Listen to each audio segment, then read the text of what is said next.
on a les témoignages, on n'invente pas ça, on n'est pas paranoïaque, c'est pas la théorie du complot, c'est essentiellement qu'un État qui se sent menacé s'organise pour pas que ça recommence.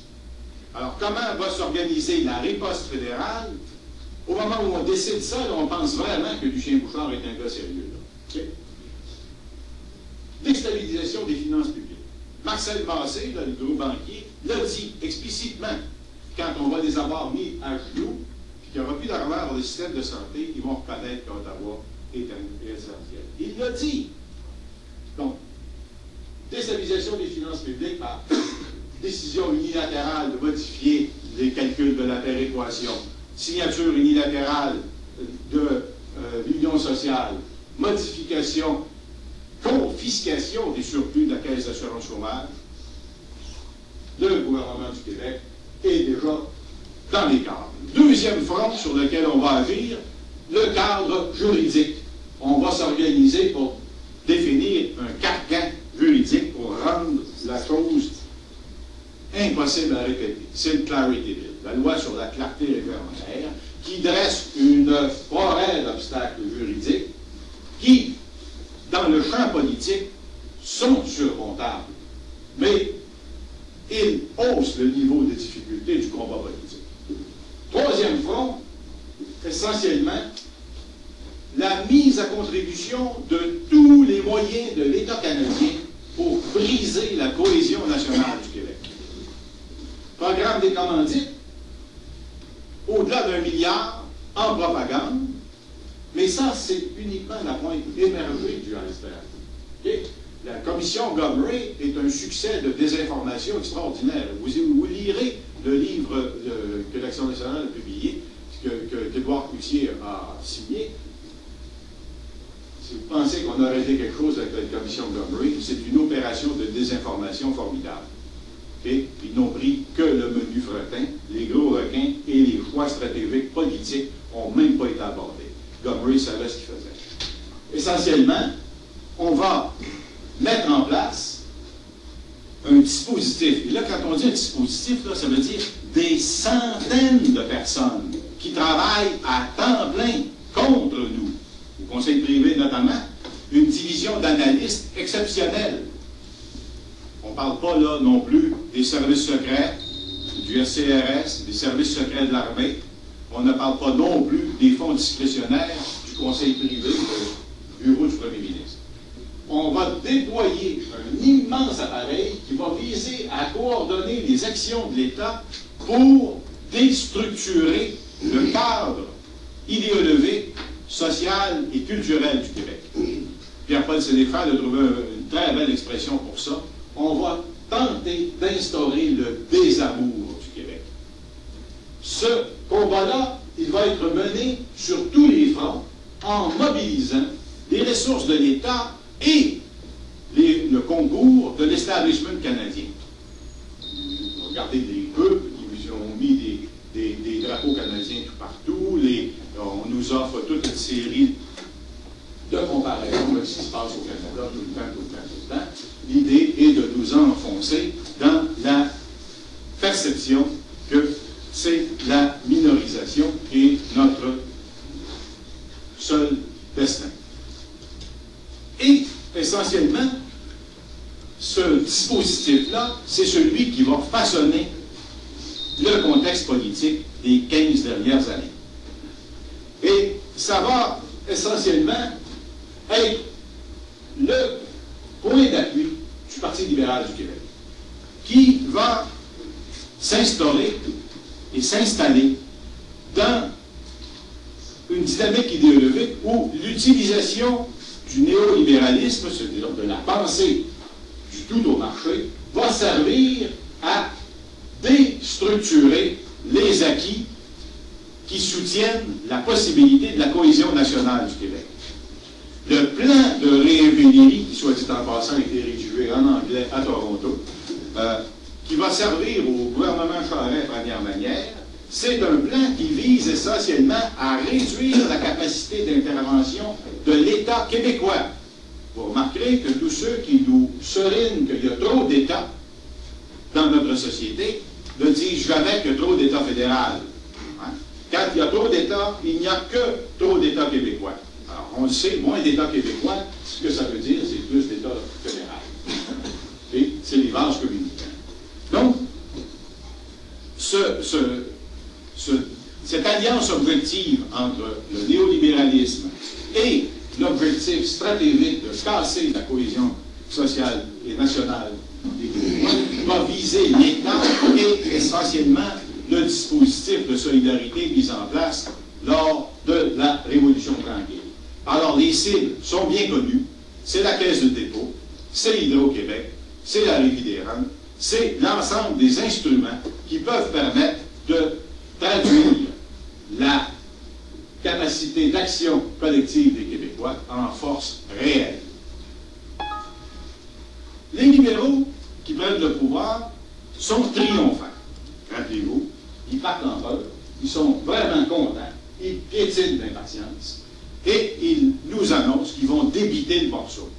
Ce contexte-là, c'est celui qui va faire les beaux jours de Monique Jérôme-Forget, qui va se promener tout partout, se pavanant pour dire qu'il est temps là qu'on arrête les folies et qu'on se remette aux lois du marché. Paf! 100 000 personnes dans les rues de Montréal pour dire on n'a pas voté pour ça. Les libéraux qui avaient, avec ce plan de réingénierie, fait une nouvelle mouture du plan de Paul Gobeil de l'État provincial des années 85, les libéraux vont changer de stratégie. En fait, de tactique et non pas de stratégie. Les libéraux qui, à ce moment-là, comprennent que ce triomphalisme-là nourrit l'opposition, vont choisir une stratégie de communication qui va en sens contraire. Ils vont désormais faire sans dire. Les libéraux vont pratiquer la politique du fait accompli. L'exemple le plus récent et le plus patent de ça, c'est le gaz de schiste.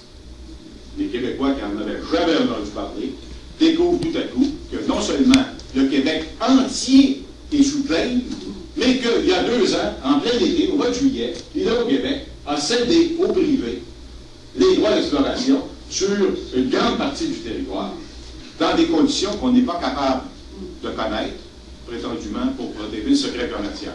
Je vous rappellerai que ça revient à dire que les hauts fonctionnaires, M. Vandal et les autres, ont décidé d'aliéner le patrimoine national et ça passe comme une lettre à la poste. Le débat, c'est pas sur les redevances du gaz de schiste, le débat, c'est à nous autres. Et on a cédé ces droits-là, sans débat politique, sans débat public. Ensuite, les libéraux vont choisir d'émietter les décisions. Les choses ne se passent plus sur des grands plans, pas de grandes annonces. Les choses se coupent en morceaux et elles sont annoncées dans la plus complète discrétion. Le nombre d'annonces qui sont faites le vendredi après-midi à 4h15, on les compte plus. Okay? On sait ce que ça donne. Et, bien sûr, on va pratiquer de façon systématique une politique de désinformation. Les libéraux ne parlent pas clair, ils disent n'importe quoi. Leur objectif de communication, c'est d'écœurer le monde.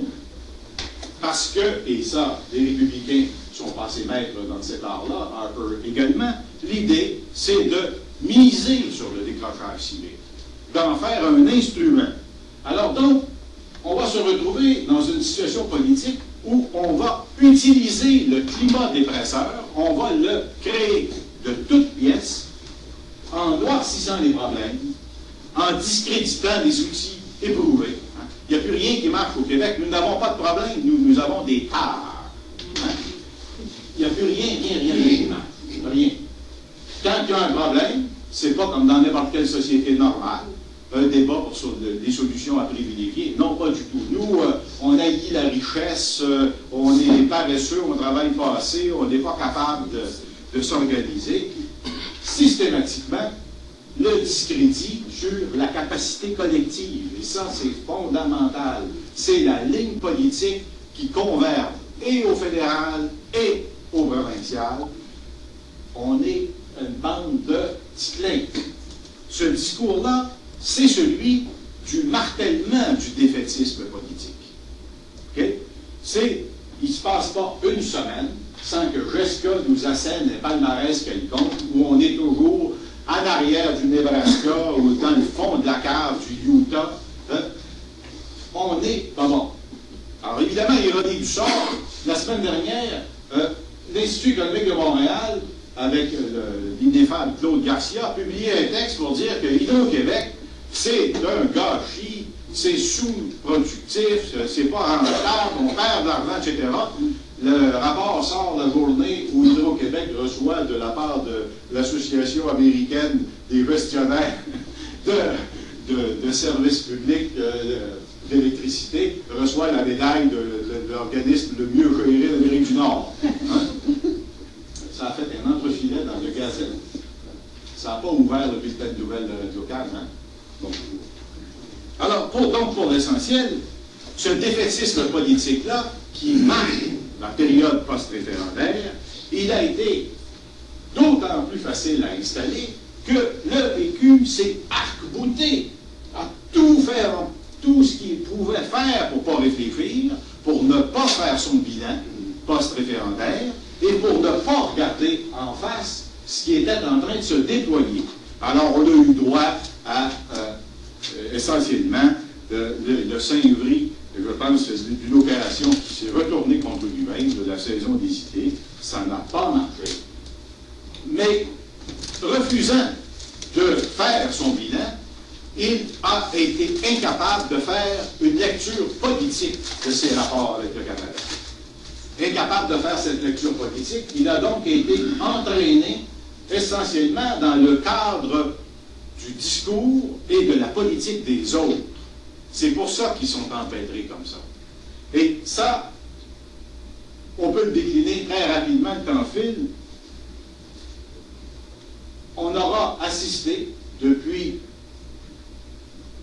le référendum de 95, et ça s'est accéléré dès que les libéraux ont pris le pouvoir, c'est la mise en place de l'idéologie du déclin. Okay? Le Québec est en déclin. On va essentiellement instrumentaliser 3 grands thèmes. Je pourrais les détailler, là on va passer vite, mais 3 thèmes mensongers sur toute la ligne. Le premier, bien sûr, c'est la démographie. Ah, ça, c'est l'épouvantail par excellence. Rappelez-vous, on nous annonçait que le Québec allait, à partir de 2030, se mettre à décliner très, très rapidement. C'est tout juste si on ne nous disait pas en manchette de la presse qu'on passait sur la liste des espèces menacées. Ça y était, il n'y avait plus rien à faire. En juillet, à plein été, l'Institut de la statistique est obligé de reviser ses scénarios parce que c'est pas vrai.